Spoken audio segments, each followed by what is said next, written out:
Hello students, आज हम लोग एक टॉपिक को डिस्कस करने वाले हैं जिस टॉपिक का नाम है ग्रुपिंग ऑफ रेजिस्टेंसेज। आज हम लोग जानेंगे कि जो रेजिस्टेंस है, इलेक्ट्रिकल रेजिस्टेंस है, जो डिफरेंट रेजिस्टेंसेज है उसको हम किस तरह से एक दूसरे से अटैच करते हैं, एक दूसरे से किस तरह से ज्वाइन करते हैं। तो हम लोग देखते हैं कि और जब हम ज्वाइन करते हैं एक दूसरे रेजिस्टेंस को, एक से दूसरे को, दूसरे से तीसरे को, तो रिजल्टेंट क्या होता है। तो आइए स्टूडेंट्स एंजॉय करते हैं। कॉम्बिनेशन ऑफ रेजिस्टेंस क्या है कि ज्वाइनिंग ऑफ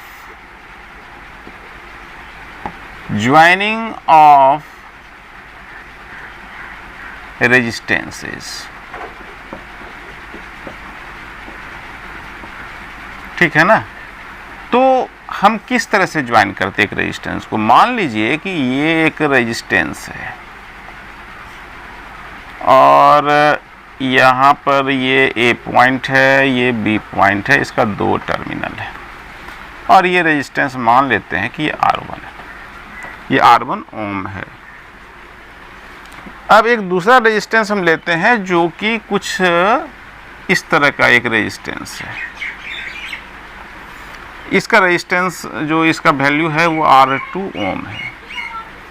तो इस रेजिस्टेंस को इस रेजिस्टेंस में जब हम जोड़ते हैं, कनेक्ट करते हैं, तो ये कहलाता है कॉम्बिनेशन ऑफ रेजिस्टेंस। तो मान लीजिए कि इसके जो इसका ये मान लीजिए कि इनिशियल इंड है, ये इसका फाइनल इंड है, या इसका वन इंड है, या इसका सेकेंड इंड है। तो जो इसका मान लीजिए कि लेफ्ट इंड है और ये राइट इंड, तो जो इसका राइट इंड है और इसका ये लेफ्ट इंड है, ये राइट इंड है। तो इस रेजिस्टेंस जो R1 रेजिस्टेंस है, इसका जो राइट इंड है और दूसरा जो R2 रेजिस्टेंस है उसका जो लेफ्ट इंड है, जब इसको हम इंटरकनेक्टेड करेंगे, जब हम ज्वाइन करेंगे, तो ये कुछ इस तरह का होगा।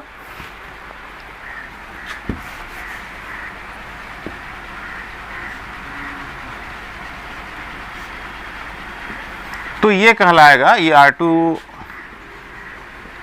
Ohm resistance.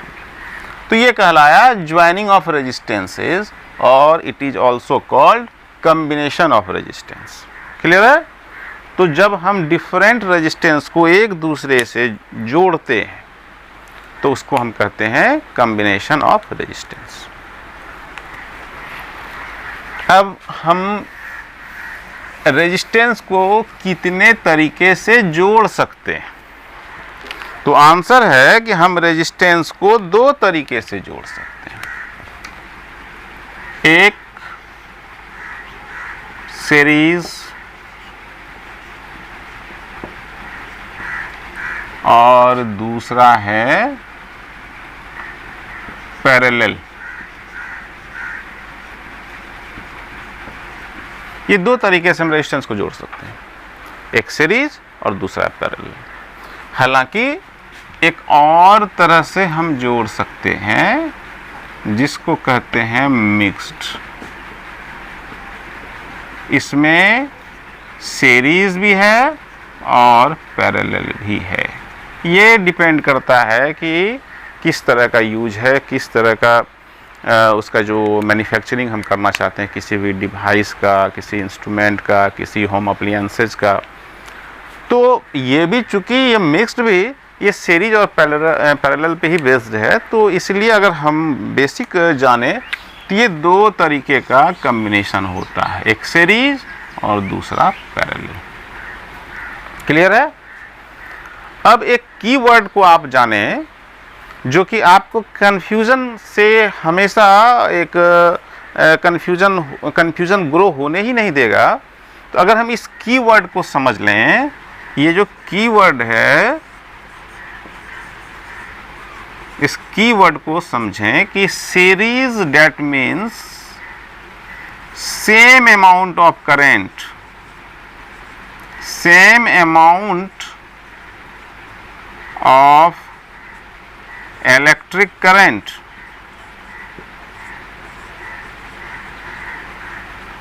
क्लियर है। और जब पैरेलल की बात आएगी तो वहां पर इस बात को ध्यान रखेंगे कि different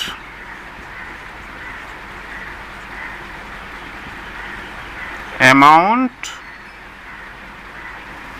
of electric current. Clear है? कीवर्ड है कि जब सीरीज का कॉम्बिनेशन तब कहेंगे जबकि करंट का अमाउंट डू नॉट वेरी। जो करंट का अमाउंट है वो करंट का अमाउंट वेरिएबल नहीं होगा, तो हम कहेंगे कि ये जो है सीरीज में है। और जब करंट का अमाउंट वेरी करेगा तो हम कहेंगे ये सीरीज में नहीं है, तो किस में है? पैरेलल। ठीक है, तो आगे बढ़ते हैं।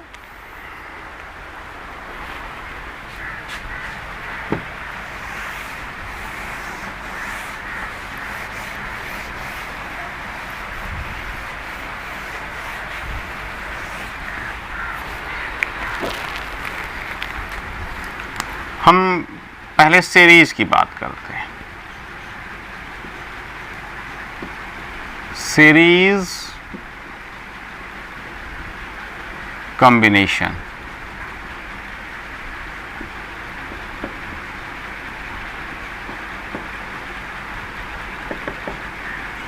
सीरीज कॉम्बिनेशन में क्या कीवर्ड हमने दिया कि amount of current doesn't vary, मतलब इट इज ऑलवेज कांस्टेंट।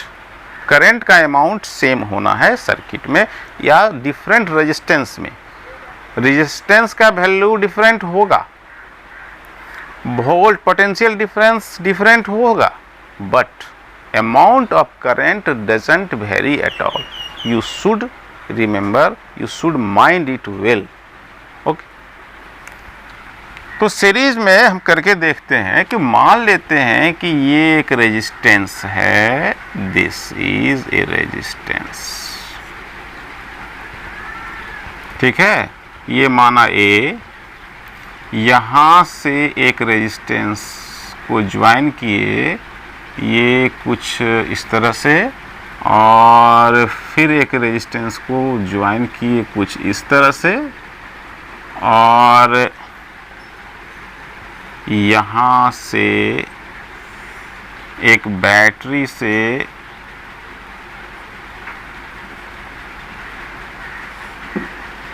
ये दिस। ओके, यहाँ पर एक एम्पियर मीटर भी लगा सकते हैं और कुछ इस तरह से ये एक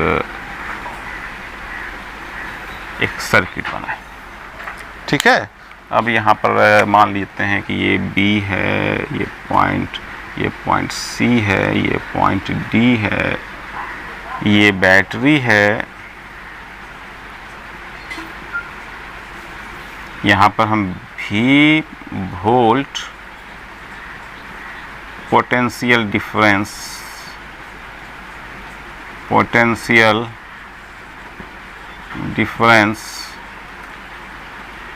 अप्लाई किए। ठीक है ना, और यहाँ पर ये है कि जो कि ऑन अवस्था में है, ये है एमीटर। ठीक है ना, ये रेजिस्टेंस है R1 ओम, ये है R2 ओम, ये है R3 ओम। क्लियर है? यहाँ से इलेक्ट्रिक फील्ड होगा पॉजिटिव टू निगेटिव, इस डायरेक्शन में इलेक्ट्रिक फील्ड होगा।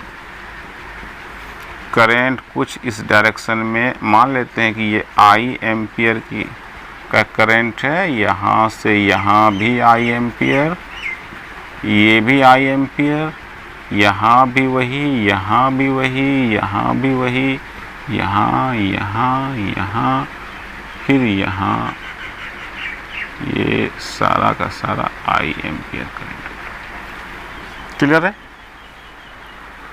तो देखते हैं कि क्या कुछ होता है जब हम तीन रेजिस्टेंसेज को सीरीज में जोड़ते हैं, ज्वाइन करते हैं। तो क्या होता है, यहाँ कुछ ऐसा होगा कि यहाँ से A से B के बीच मान लेते हैं कि पोटेंशियल डिफरेंस V1 वोल्ट है, B से C के बीच पोटेंशियल डिफरेंस V2 वोल्ट है, और C से D के बीच पोटेंशियल डिफरेंस V3 वोल्ट है। ठीक है ना, ये है दिस, ये है दिस, ये है दिस। ठीक है, तो क्या होगा, यहाँ कुछ होगा कि जो R होगा इस यहाँ A से B के बीच में अगर हम कंसीडर करें तो क्या होगा, यहाँ हमें पता है कि R is equal to V upon I। तो यहाँ R1 कितना होगा, यहाँ R1 होगा V1 अपॉन I, क्योंकि ये तो कांस्टेंट है I। Same amount of current पूरे सर्किट में फ्लो हो रहा है, तो ये कांस्टेंट। यहाँ कितना होगा, यहाँ होगा कुछ R2 is equal to V2 upon I। ठीक है, और यहाँ क्या होगा, यहाँ होगा R3 is equal to V3 upon I। ठीक है ना। अब हम कंसीडर करते हैं एक दूसरे सर्किट को, जो सर्किट कुछ इस तरह का है। ये सर्किट है, यहाँ पे एक रेजिस्टेंस मैंने लिया, जो रेजिस्टेंस, जिस रेजिस्टेंस का वैल्यू है R ओम, और ये कुछ एमीटर है, ये कुछ इस तरह से, ये battery,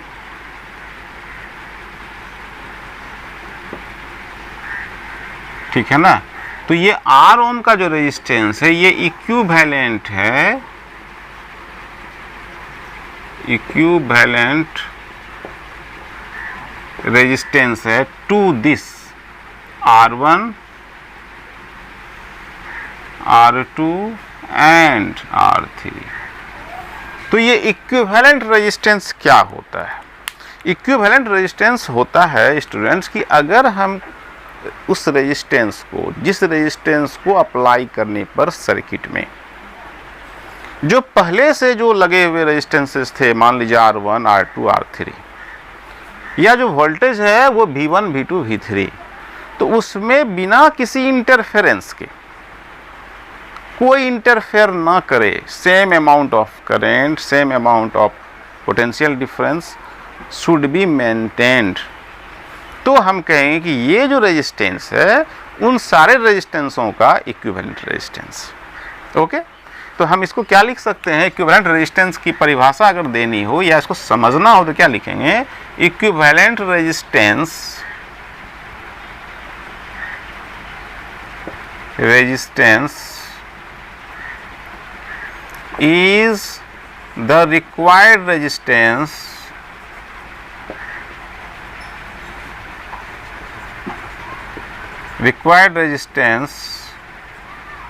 applying of which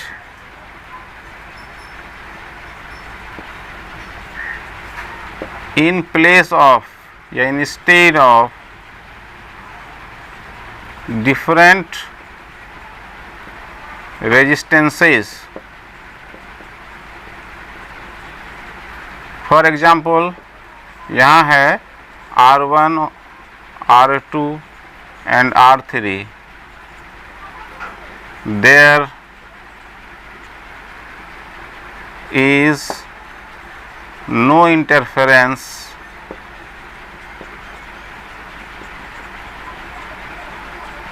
of flowing electric current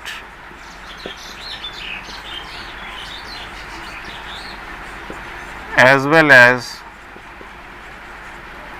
potential difference,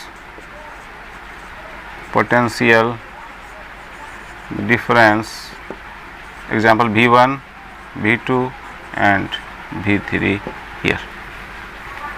equivalent resistance क्या है कि इक्विवेलेंट रेजिस्टेंस को किसी भी रेजिस्टेंसेज के बदले में जब हम प्लेस करते हैं तो उस सर्किट में क्या होगा कि न तो किसी तरह का जो फ्लोइंग करंट है या फिर वोल्टेज जिसको कि जो पोटेंशियल डिफरेंस में उसके किसी तरह का इंटरफेरेंस नहीं होगा।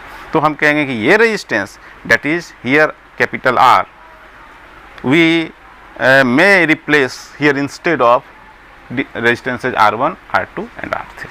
ओके, सो यहाँ हम क्या कर सकते हैं,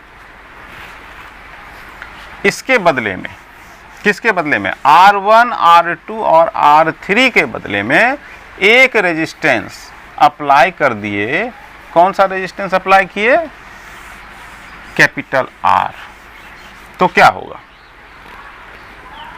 इसके लिए, इस सर्किट के लिए क्या हो जाएगा, इस सर्किट के लिए होगा R is equal to, suppose करते हैं कि यहाँ पर क्या होगा, अगर एक सर्किट लेते हैं, यहाँ से ये जो सर्किट हम लिए सेम सर्किट है, A से D के बीच एक रेजिस्टेंस यहाँ जो अप्लाई किए, कौन सा रेजिस्टेंस कैसा अप्लाई किए थे, ये एक रेजिस्टेंस अप्लाई किए, ये पॉइंट है A और ये पॉइंट था D, और ये बैटरी, ये एमीटर, ये स्विच। तो यहाँ पर VA माइनस VD ये जो पोटेंशियल डिफरेंस है इसके बीच, यहाँ ध्यान देंगे, यहाँ पर क्या हुआ, यहाँ पर potential difference VA minus VD, और चूंकि ये R ओम है तो ये हो जाएगा R दिस। ओके, ठीक है ना। तो यहाँ पर करंट तो सेम है, सॉरी करंट तो सेम है, तो यहाँ पर R का वैल्यू होगा दिस I। चूंकि करंट क्या है कि current same I ampere, I ampere, I ampere, I ampere, सब में वही करंट फ्लो हो रही है, तो ये हो गया। ठीक है, अब इसको हम इरेज करके फ्रेश करते हैं। तो यहाँ पर जो V1 है वो क्या है, V1 इज इक्वल टू हो गया VA माइनस VB, ठीक है ना। यहाँ V2 क्या हो जाएगा, V2 हो जाएगा VB माइनस VC, V3 क्या होगा, V3 होगा VC माइनस VD। ठीक है, ऐसा क्यों हुआ, क्योंकि हम VB माइनस VA क्यों नहीं लिखे। यहाँ पर आपके दिमाग में ये एक प्रश्न आएगा कि सर कि हम VA माइनस VB क्यों लिखे, सर VB माइनस VA क्यों नहीं लिखे सर। तो इसका आंसर है कि हमें पता है कि अगर स्लोप इस तरह से है, तो अगर एक पानी का उदाहरण लें तो ये स्लोप है, तो पानी किधर से किधर फ्लो होगा, ऊपर से नीचे की तरफ, ढलान है यहाँ। तो ठीक करंट हमेशा हायर पोटेंशियल से लोअर पोटेंशियल की तरफ जाता है। तो अगर करंट का डायरेक्शन इधर है तो इसका मतलब है कि यहाँ हायर पोटेंशियल है और यहाँ लोअर पोटेंशियल है। ठीक उसी तरह से इसके लिए इस जंक्शन यहाँ पर जो ये इस पॉइंट, इस यहाँ पर अगर हम फोकस करें तो यहाँ क्या होगा, यहाँ भी ये होगा हायर पोटेंशियल, यहाँ होगा लोअर पोटेंशियल। इसके लिए फिर ये हायर पोटेंशियल, ये लोअर पोटेंशियल। तो ये कुछ होता है। इसको इरेज करते हैं और हम देखते हैं।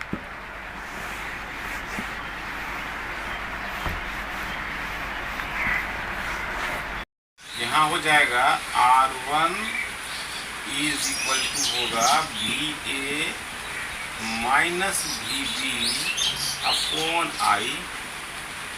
इसको मान लेते हैं फर्स्ट समीकरण। ये हो गया R2 is equal to VB minus VC upon I। ये हो गया सेकेंड इक्वेशन।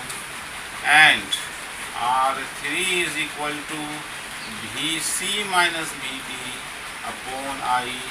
ये हो गया। Now by adding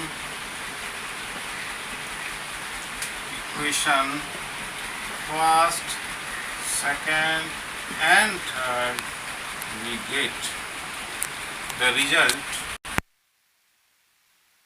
R2 plus R3 is equal to VA minus VB upon I plus VB minus VC upon I plus VC minus VD upon I which is equal to 1 over I VA minus VB plus VB minus VC plus VC minus VD. Suppose VB is VB 2 volt, then 2 this cancel, and in this very way VC cancel out. So finally we get I upon I 1 upon I VA minus VD. This is equation 4th. And here suppose this is equation 5. Now equation 4 and 5 we get. What we get? This is VA minus VD upon I is equal to this R. Okay. So this we place here simply R, because हम लोग क्या देखते हैं कि VA minus VD upon I कितना है? R है।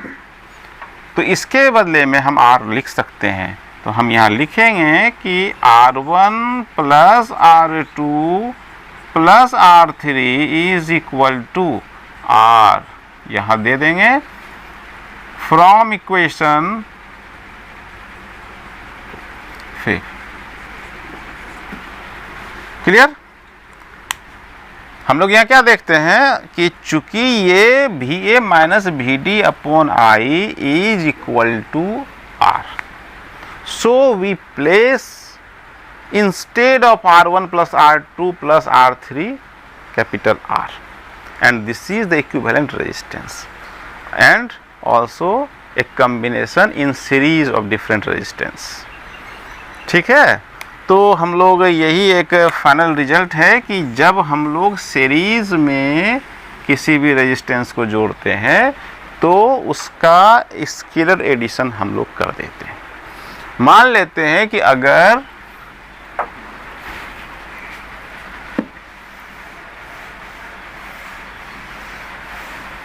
मान लेते हैं कि R1 है 1 या 2 ओम, R2 है 3 ओम और R3 है 4 ओम, तो इक्विवेलेंट रेजिस्टेंस कितना हो जाएगा?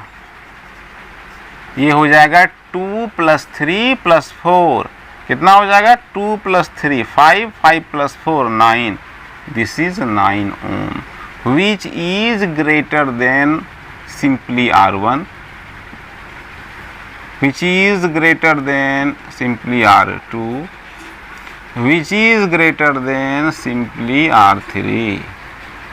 मतलब कि सीरीज में, सीरीज कन्फिग्रेशन में जो रिजल्टेंट या इक्विवेलेंट रेजिस्टेंस होता है वो प्रत्येक रेजिस्टेंस से ज़्यादा होता है। जो अलग अलग रेजिस्टेंसेज है, अलग अलग रेजिस्टेंस है, उस रेजिस्टेंस से इक्विवेलेंट रेजिस्टेंस हमेशा ज़्यादा होता है। तो ये है students series of different resistance.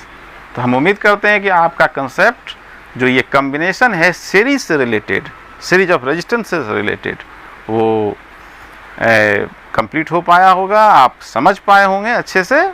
फिर भी अगर कोई डाउट हो तो प्लीज़ कमेंट्स करिए और मैं पूरी कोशिश करूँगा कि आपके डाउट्स को सॉर्ट आउट करूँ। ओके।